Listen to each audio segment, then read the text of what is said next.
Les damos la bienvenida a esta nueva sesión de Marco Escudero y esta vez queríamos conocer las posiciones de Unidad Nacional con Roberto Moscoso. Y adelante, Roberto, por favor. Gracias, querido Juan. No, quisiera empezar planteando un tema genérico. Después del 2005, esta es la gran oportunidad, la real y genuina oportunidad de ganarle electoralmente al MAS después del 2005. Porque el MAS está en el ciclo de descomposición de su hegemonía política.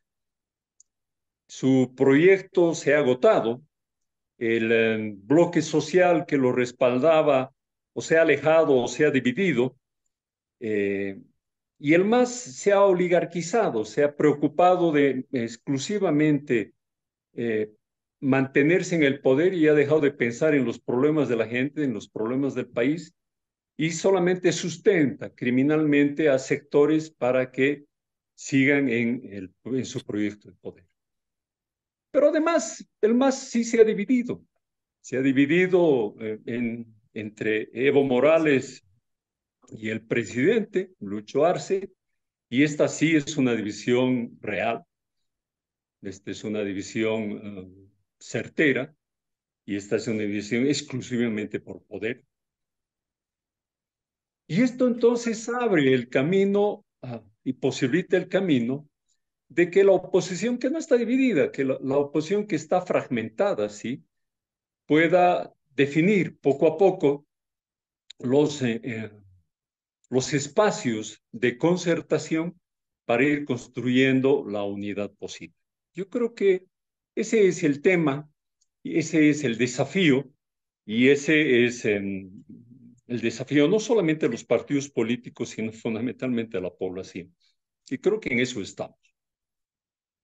Mm, entonces, aquí la contradicción, si antes era autoritarismo versus democracia, en esa contradicción se ha sumado el tema de crisis versus la recuperación de la economía y de la democracia. Y ese es un tema que no había antes, que no hubo el 2005, el 2009, el 2014, ni siquiera el 2019, pese a que el 2016 ya había atisbos de una crisis en el MAS y una crisis de su hegemonía. Entonces, tenemos el reto de la unidad y la oposición. Todo el mundo dice está dividida, ha desencantado al país, nunca se ponen de acuerdo, pero eso no es cierto.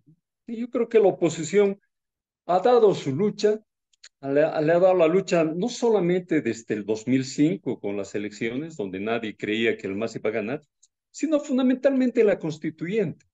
No salió la constitución que quería el MAS, eso fue importantísimo, y la constitución que hay, pues el MAS es el primero en no querer obedecerla porque no es una mala constitución, pese a que hay varios elementos que podemos discutirlos, pero no es una mala constitución. Y eso fue por la oposición que estaba presente.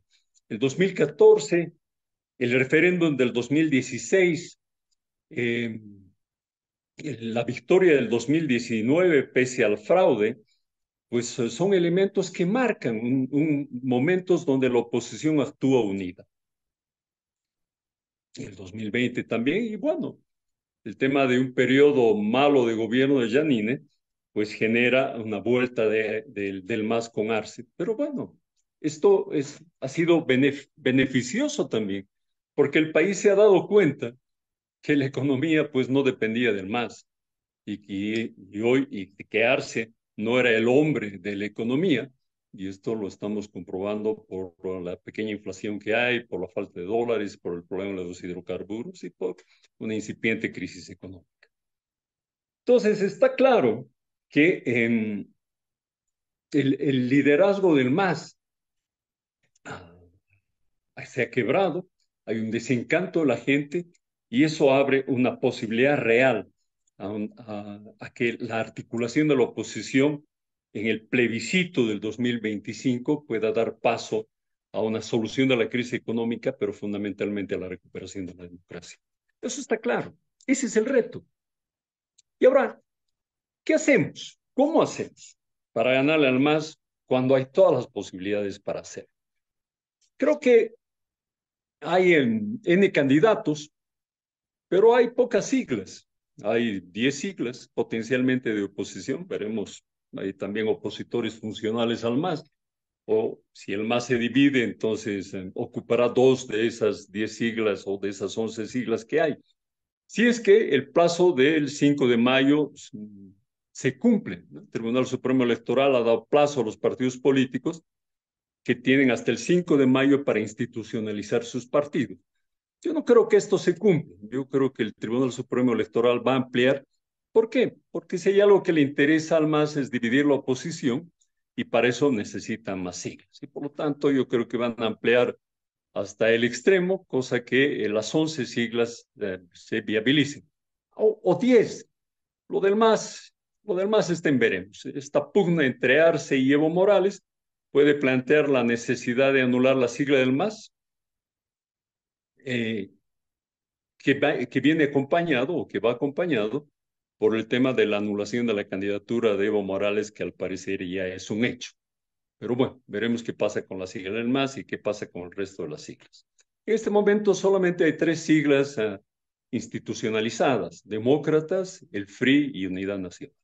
El resto está en veremos, pero como planteo, es necesidad del MAS tener muchas siglas para dividir la oposición. Necesitamos entonces pasar del candidato caudillo, es decir, necesitamos la oposición articular un frente posible, la unidad posible, y pasar del candidato caudillo al proyecto político que reinstaure la democracia en el país y que vuelva a hacer soñar al país en una Bolivia distinta al autoritarismo del MAS, al autoritarismo de Evo Morales y al autoritarismo de Luis Arce. Ese es el reto. ¿Cómo se construye eso y cómo se encuentra ese candidato demócrata que no sea el caudillo que suplante a Evo Morales por otro caudillo que solamente actúe en función a sus intereses personales o de grupo? Ese es el reto que tenemos en la oposición. Antes de seguir con cómo encontramos ese candidato o ese líder democrático, yo planteo un tema que no solamente está en función a encontrar el candidato ideal, sino que hay que empezar a recuperar. Yo vengo de esa corriente, y de repente es una corriente que ya no está de moda, pero yo planteo la necesidad de recuperar la organización partidaria o por lo menos la organización política. No podemos confrontar ni electoralmente ni políticamente al MAS o a otras fuerzas antidemocráticas solamente con caudillos. Necesitamos recuperar organizaciones políticas que actúen en el marco de los intereses del país. Entonces, necesitamos el nuevo sueño de la nueva Bolivia, un proyecto, un programa. Necesitamos una organización para las elecciones, para control electoral, para toma de las calles, para el gobierno. Necesitamos logística, necesitamos aliados, y ese es un tema donde los partidos deberían estar abocados. Por lo menos Unidad Nacional lo está, pero no hay muchos partidos políticos en el país y ese es un tema que hace débil a la democracia. UN no tiene candidato, eso sí lo podemos expresar claramente. Sí tenemos organización nacional en 20 regiones, 9 provincias más el Chaco, más las 9 capitales Miguel Alto.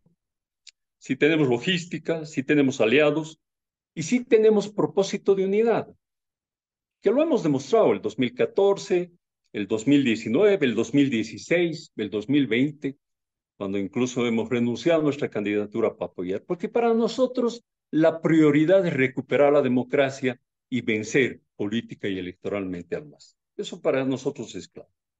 ¿Cuál es el camino entonces? ¿Qué creemos que es el camino para hacer esto? Les decía, no necesitamos solamente un caudillo, necesitamos un líder democrático. Y para encontrar eso, ese buen candidato para recuperar la democracia, la economía y la institucionalidad, Eh, hay que generar un proyecto político que vaya más allá de un partido político, es decir, la unidad posible, el Frente Amplio, lo que se pueda llamar. Tenemos experiencias en el país, hay experiencias importantes a nivel latinoamericano. Miren México ahorita, el PRI, el PAN y el PRD, pese a que eran rivales durante mucho tiempo, han generado un proyecto político importante contra López Obrador. Miremos lo que está pasando en Venezuela. La MUD está en su pelea frente a un autoritarismo que rompe todas las reglas. Eh, Está el Frente Amplio de Uruguay, bueno, desde el otro lado, pero hay experiencias políticas en Latinoamérica que nos pueden señalar el camino por donde podemos ir. Y creo que ese es un tema que lo tenemos que mirar con atención y que tenemos que aprender. Si generamos el frente o la unidad posible, entonces, que será en base a un programa mínimo, obviamente, de recuperación de la democracia, de recuperación de la economía, de cuidado del medio ambiente, de recuperación de la justicia eh, imparcial en el país, de recuperación de la institucionalidad. En base a ese programa, pues luego podremos hacer encuestas y si no son encuestas, podremos hacer una primaria que nos permite elegir el mejor candidato. La primaria será virtual, no lo sé. Habrá que mirar las posibilidades y las experiencias al respecto. Nosotros desconocemos una primaria virtual, pero habrá que mirar. Creo que la de Venezuela fue así. Habrá que ver una primaria real. No sé si es posible una primaria que pueda ser obligatoria. El, veremos cómo hacemos para que la ley o nos adecuemos a la ley de las primarias, porque si las primarias se efectivizan, pues ahí estamos en un aprieto, porque eso sería inscribir candidatos en diciembre. Y eso nos obliga a hacer lo más pronto posible las iniciativas políticas para contactar no solo candidatos o agrupaciones o sectores sociales o partidos políticos para tratar de generar la unidad posible. Ese es el tema.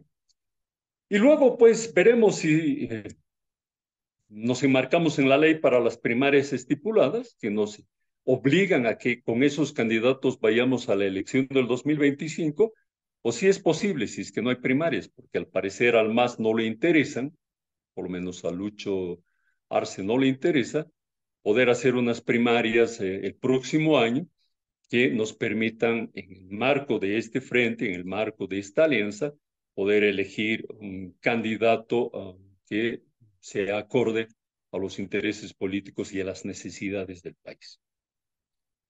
Creo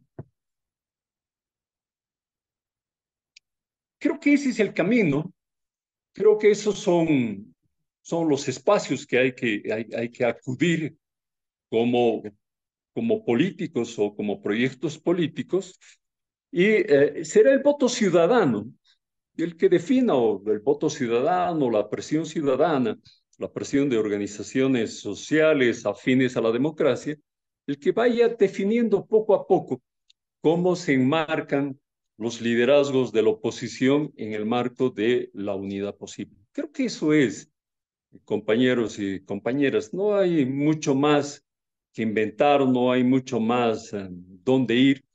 Hay algunas iniciativas que hablan de primarias ya, pero de abiertas para todo el mundo. Pero eso suena mucho a juego infantil de política.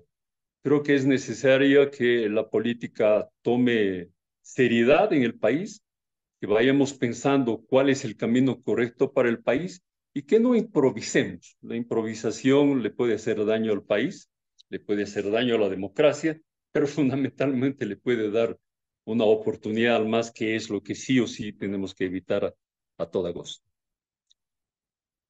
Y yo termino con un tema. No es solamente ganar. Probablemente el tema electoral pueda ser, nunca fue un sencillo paso frente al MAS, pero yo creo que el problema es gobernar. Y la gobernabilidad tiene que estar dada, obviamente, por una mayoría en el Congreso, y eso dependerá de la población, pero también tiene que ver con gobernar y generar gobernabilidad en las calles, en la economía, en la justicia, luchar contra la corrupción, luchar por el medio ambiente, todo eso que son causas, son elementos que nos pueden ayudar a generar gobernabilidad. No es un planteamiento de solamente una confrontación en las calles o una confrontación en las urnas, sino es un planteamiento de confrontación por los temas por los cuales el país está padeciendo y en temas en los cuales yo creo que se puede generar una importante adhesión ciudadana para darle gobernabilidad al próximo gobierno. Muchas gracias.